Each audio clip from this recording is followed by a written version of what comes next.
नमस्कार, आप देख रहे हैं अलाइव न्यूज़ और मैं हूं आपके साथ निभा रजक।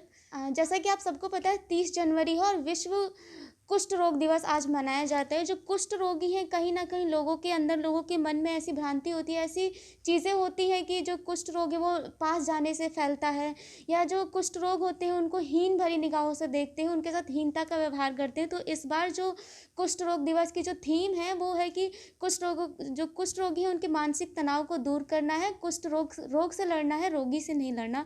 तो इसी विषय में चर्चा करने के लिए हमारे साथ मौजूद हैं पद्मश्री से अवॉर्डी डॉक्टर ब्रह्मदत्त जी। आपको बता दें कि इनको जो पद्मश्री अवार्ड मिला है वो इसी इसी संबंध में मिला है।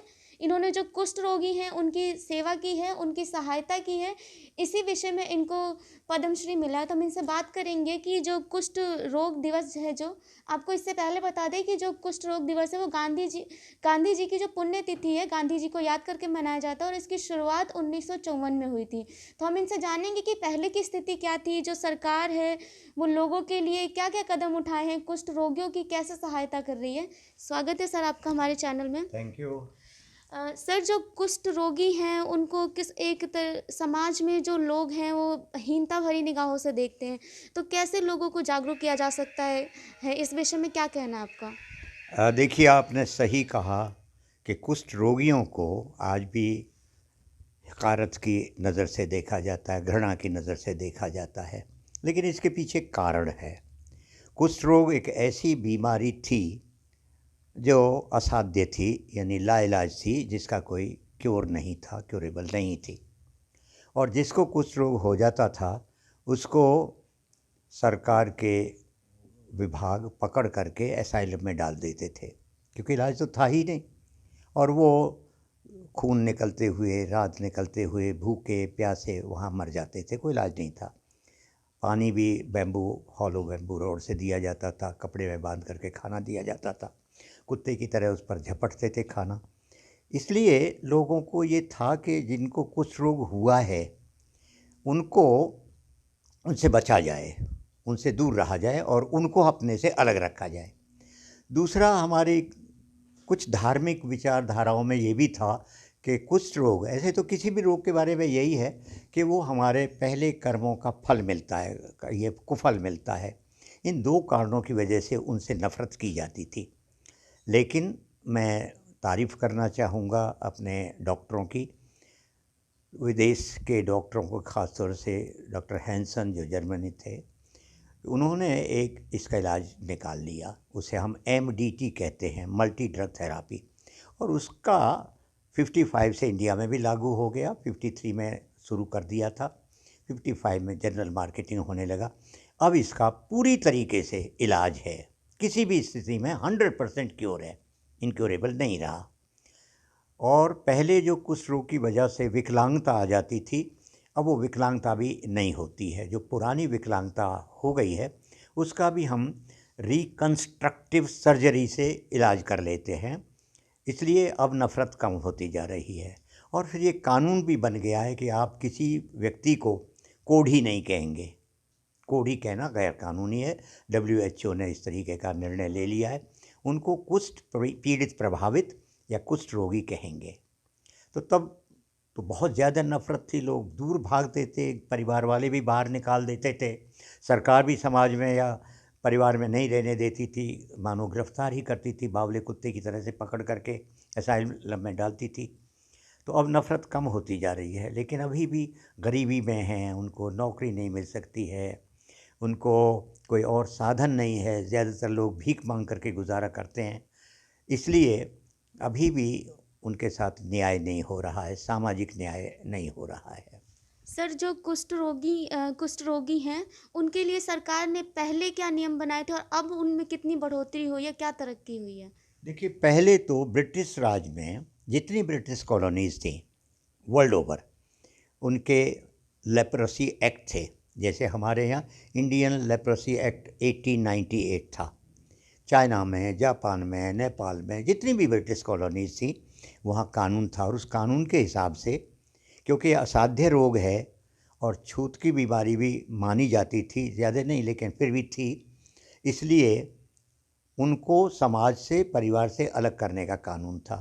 उनके सारे के सारे सामाजिक जो उनके अधिकार थे वो छीन लिए जाते थे, मानव अधिकार छीन लिए जाते थे, जिसे हम कहते हैं फंडामेंटल ह्यूमन राइट्स या सिविक राइट्स, वो सब छीन लिए जाते थे।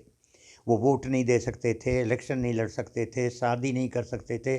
शादी हो गई है तो कुछ रोग की जैसे ही जांच पड़ताल से ये पता लगे कुछ रोगी है तो तलाक ले लिया जाता था। स्कूल में अगर हैं, कॉलेज में हैं तो रस्टिकेट कर दिया जाता था, नौकरी में हैं तो नौकरी से निकाल दिया जाता था, कोई जायदाद थी तो जायदाद छीन ली जाती थी और उनको असाइलम में डाल दिया जाता था। ये 1898 का कानून जब ये इलाज इसका शुरू हो गया, वो इस आधार पर ही थे कि इसका इलाज नहीं है और बहुत बुरी बीमारी है, सड़-सड़ के आदमी मरता है। वो कानून हम लोग लड़े और उस कानून को रिपील कर दिया। रिपील का मतलब है उसको बिल्कुल विथड्रॉ कर लिया, समाप्त कर दिया। एक तो ये बहुत बड़ा काम हुआ। इसके बाद उनके इलाज के लिए, रिकंस्ट्रक्टिव सर्जरी के लिए, इलाज का मॉनिटरिंग करने के लिए हमारे जो हेल्थ विभाग हैं, स्वास्थ्य विभाग, उन्होंने बहुत काम किया है, बहुत काम किया है। मैं तो उनके लिए नतमस्तक हूँ। अभी कहीं भी कोई कुष्ठ पीड़ित व्यक्ति है, उसका इलाज वहीं होता है, मॉनिटरिंग किया जाता है, सर्वे किया जाता है, घर घर जा कर के कि आपके यहाँ कोई कुष्ठ रोगी तो नहीं है, उसके लक्षण बताए जाते हैं। बड़े सिंपल लक्षण हैं। आप कहीं भी हमारी बॉडी पर कोई ब्राउन कलर का या येलोइश कलर का कोई अगर धब्बा आता है, दाग सा पड़ता है, तो डाउट किया जा सकता है, शक किया जा सकता है कि ये कुष्ठ रोग हो सकता है। और उसके बाद उसमें नंबनेस हो, यानी सुन्न हो जाए, तो समझो कि 95% कुष्ठ रोग है। बाद में अगर कराना है और सर्टेन होने के लिए तो बायोप्सी वगैरह करा ली जाए। तो ये बहुत बड़ा काम हो गया। लोगों को ये तसल्ली हो गई कि हो भी जाए तो क्या होगा।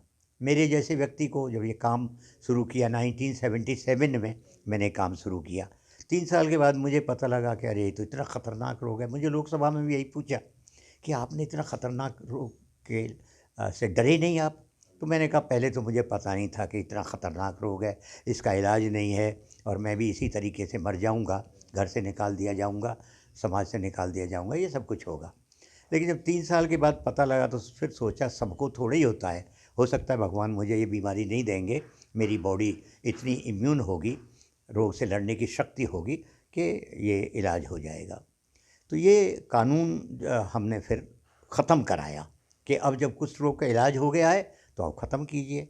सरकार ने इसको रिपील किया, पहले राज्यों ने किया, अब भारत सरकार ने भी कर दिया। अब ये कुष्ठ रोग कोई ऐसा रोग नहीं माना जाता जिसकी वजह से उनके साथ कोई किसी प्रकार का भी भेदभाव किया जाए। पहले बहुत भेदभाव थे, सबसे बड़ी मैरिज एक्ट में ही थे, चुनाव संबंधी एक्ट में थे, वो अब सब ख़त्म हो गए हैं। तो ये परिवर्तन एक आया है। इलाज के मामले में एक सामाजिक परिवर्तन भी आया, लेकिन आज भी बहुत आवश्यकता है। आज भी उनको नौकरियां नहीं मिलती हैं, बच्चों से लोग नफ़रत करते हैं अपने यहाँ बुलाने में, कई स्कूल मना करते हैं उनको अपने यहाँ दाखिला देने में। तो समस्याएं तो अभी हैं, लेकिन मुझे लगता है कि 80% समस्याओं पर हम आज काबू पा गए हैं। तो फरीदाबाद में आपने कुष्ठ रोगियों के लिए क्या व्यवस्था की है? देखिए फरीदाबाद में, और यहीं से शुरू हो जाता है कि मेरा काम कैसे शुरू हुआ। मैं यहीं फरीदाबाद में ही पहले भी रहता था, जब यहाँ कोठी नहीं बनाई थी, बीच में दिल्ली गया, 5 नंबर में रहता था। तो वहाँ से मैं रेलवे स्टेशन की तरफ जब जाता था तो एक व्यक्ति देखता था, पढ़ा लिखा था, बाद में पता लगा वो गवर्नमेंट ऑफ इंडिया में ड्राफ्ट्समैन था। उसको देखा, मैंने देखा ये तो पढ़ा लिखा लगता है, बेचारा भीख मांग रहा है, पटरी पर बैठ करके भीख मांगता था। उससे थोड़ा पूछा, पता लगा कि ये पढ़ा लिखा था लेकिन नौकरी से निकाल दिया गया है। खैर आहिस्ता आहिस्ता उसकी मदद करने की सोची। एक रोज़ मैं रेलवे स्टेशन पर देख रहा था कि रेलवे मिनिस्टर आ रहे हैं, इसलिए पुलिस कुष्ठ रोगियों को डंडे मार मार करके वहाँ से भगा रही थी, क्योंकि रात को रेलवे स्टेशन ऐसी जगह जहाँ कोई भी जा कर के ठहर जाता है, रुक जाता है, बेचारे वहाँ सो जाते थे। तो मैंने इस व्यक्ति को, जो भीख मांगता था पटरी पर, एक मामूली सा झुग्गी कहिए या छोटा सा शांति कहिए, वो बनवा दिया। उसके बाद और दूसरे लोग आए, बाबूजी हमारी भी थोड़ी मदद कीजिए, हमें भी बहुत आवश्यकता है। और फिर मैंने खुद ही नहीं, मैंने आपसे कहा और लोगों से कहा, लोग जुड़ते गए और एक आश्रम का रूप वो लेता गया। यहाँ से फरीदाबाद से काम शुरू हुआ और आप देखेंगे, आप बहुत बहुत ही शानदार वो आश्रम बन चुका है सबके पास। अब तो 2-2 मंजिल के मकान हैं, एक आध तीसरी मंजिल भी शुरू करने को है। मकान बहुत अच्छे मकान हैं, साफ़ सुथरे हैं। हमारे पास गौशाला है, हमारे पास खड्डी से कपड़ा बुनने का साधन है, विदेशों में वो कपड़ा जाता है। पहले मुर्गी पालन का था, लेकिन अब शहर में नहीं मुर्गी पालन कर सकते, इसको बंद कर दिया है। हम अपना साबुन भी बनाते थे।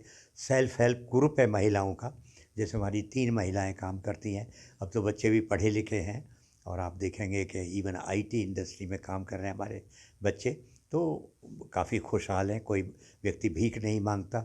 इनमें शराब पीने की आदत थी, अंधकारमय जीवन महसूस करते थे।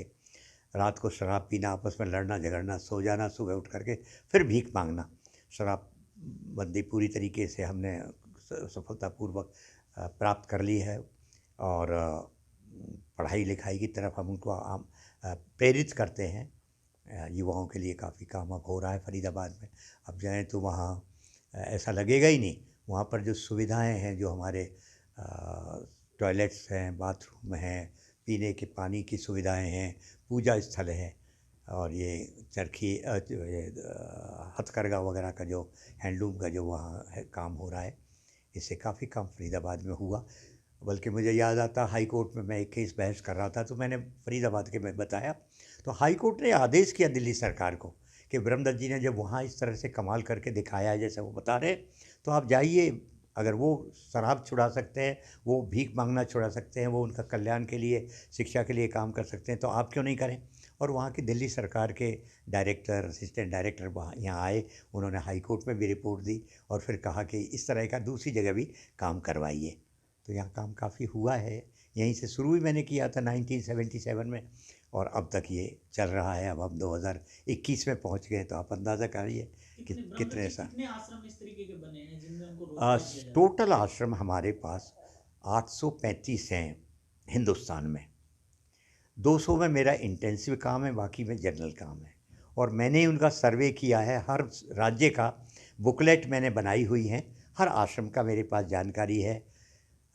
उसकी लोकेशन क्या है, नाम क्या है, कितने पुरुष हैं, कितनी महिलाएं हैं, कितने बच्चे हैं, कितने स्कूल जाते हैं, सब का पूरा सर्वे करा करके 26 हमारा क्वेश्चन आयर का प्रोफॉर्मा है, वो भरवा करके मैंने तैयार किया है ये। तो ये भी बहुत बड़ा काम हो गया। सब ईश्वर ने कराया है मेरे से, मैं तो यही कहूँगा।